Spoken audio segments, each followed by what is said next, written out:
रही है और हर दिन 4 लाख से ज्यादा संक्रमण के नए केस आ रहे हैं। पिछले 24 घंटे में भारत में 4,01,078 नए कोरोना मामले सामने आए हैं, जबकि इस दौरान 4,187 लोगों की जान से हाथ धोना पड़ा। अब हेल्थ एक्सपर्ट कोरोना की तीसरी लहर आने की भी चेतावनी दे रहे हैं और कहा जा रहा है कि ये तीसरी लहर बच्चों के लिए ज्यादा खतरनाक होगी।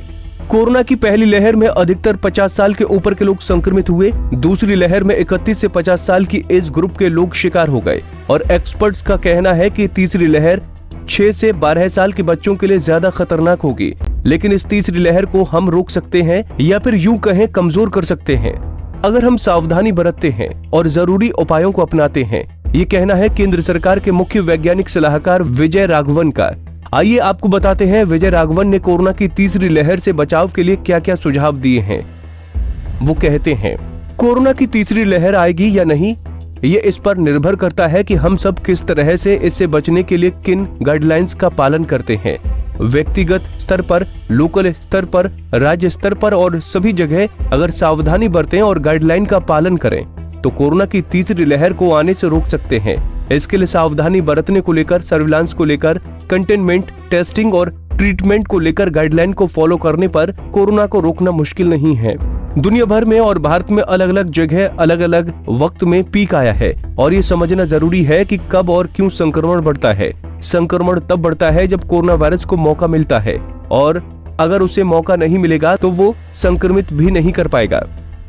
भारत में इस समय कोरोना का टीकाकरण का चौथा फेज चल रहा है और 18 साल से ऊपर वालों को कोरोना वैक्सीन के डोज दिए जा रहे हैं। लेकिन दिक्कत की बात है कि अभी तक देश के कई राज्यों में वैक्सीन की कमी के चलते सिर्फ 45 से ऊपर वालों को ही टीका लगाया जा रहा है।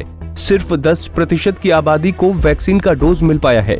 तीसरी लहर बच्चों के लिए खतरनाक साबित होगी, लेकिन चिंता की बात है कि किसी भी वैक्सीन का बच्चों पर ट्रायल नहीं हुआ है। भारत में दी जाने वाली वैक्सीन कोविशील्ड, कोवैक्सीन या स्पुतनिक वी का बच्चों पर ट्रायल नहीं हुआ है। भारत में 18 साल से कम उम्र के बच्चों की आबादी 30% है। कोवैक्सीन बनाने वाली भारत बायोटेक ने drug controller journal of India के पास ट्रायल के लिए एप्लीकेशन भेजी है और उम्मीद है कि जल्द ही ट्रायल की मंजूरी मिल जाएगी।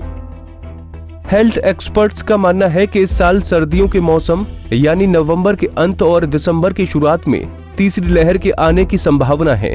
देश के सामने बड़ी चुनौती ये है कि संक्रमण के बड़े खतरे से बच्चों को कैसे बचाया जाए और कैसे समय रहते सभी तैयारी कर ली जाए। हमसे जुड़े रहने के लिए हमारे YouTube चैनल को सब्सक्राइब करें